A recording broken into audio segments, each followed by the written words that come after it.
Now, I'm sure you're all an enthusiastic bunch, proper excited about something at some point in your life. What I love about working with new PTs is we see them go up this massive curb. We see them kind of go through what I call the excitement curb. They start up really mounting up this curb, and they're building on their excitement, their enthusiasm. They cannot wait to get started as a PT, leave that rubbish job behind that they hated so much, and have a little bit of freedom and do something they enjoy. So this excitement just builds and builds and builds and builds and builds and builds.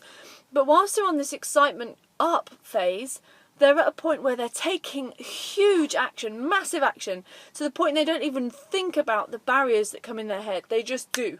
And I love it when people are in this stage, because they find themselves at a really liberating point of life whereby they've got lots of stuff done. But inevitably, for most people, they hit the top of this curve whereby all the emotion in the world, all that enthusiasm just suddenly drops. They're still excited about becoming a PT, they're still excited about their new life, but suddenly they start listening to something else. And they're listening to the haters, either the haters that are out there, or they're listening to the haters that are in their mind. And those haters, those limiting beliefs that keep popping up, are saying to them, you can't do this, you're not worthy of that, or how will you do that, you're just a blank, whatever their existing job is, rather than you're not a PT. So actually they're getting to a point where they're listening to all of these limiting beliefs, all of that rubbish that's rattling around in our brains on a regular basis.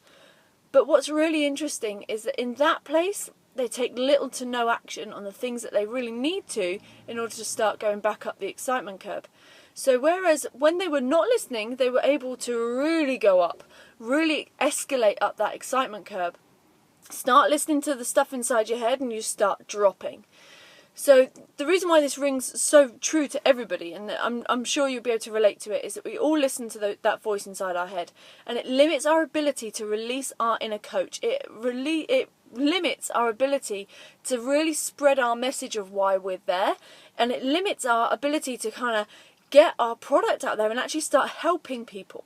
So we've set up a workshop. There's actually only 2 places left, and it's on the 14th of December. If you guys are interested, if you're at the point where you're on that excitement curb, get in touch with me. All you got to do is hit the button below, and we will give you all the information you need about how you can find your way out of this lull point of your excitement curb and actually work to start releasing your inner coach again, working your way back up. But how do you stay up? How do you stay in a place whereby you stop listening to the limiting beliefs and you keep yourself moving at this exponential rate, at this point whereby you can take massive action daily, so you really are moving towards the place you want to be at? So if you're interested in the workshop, if you just want more info, give us a shout, hit the button below, and yeah, we'll smash out those limiting beliefs and get you back escalating up that excitement curve without the drop. Take care.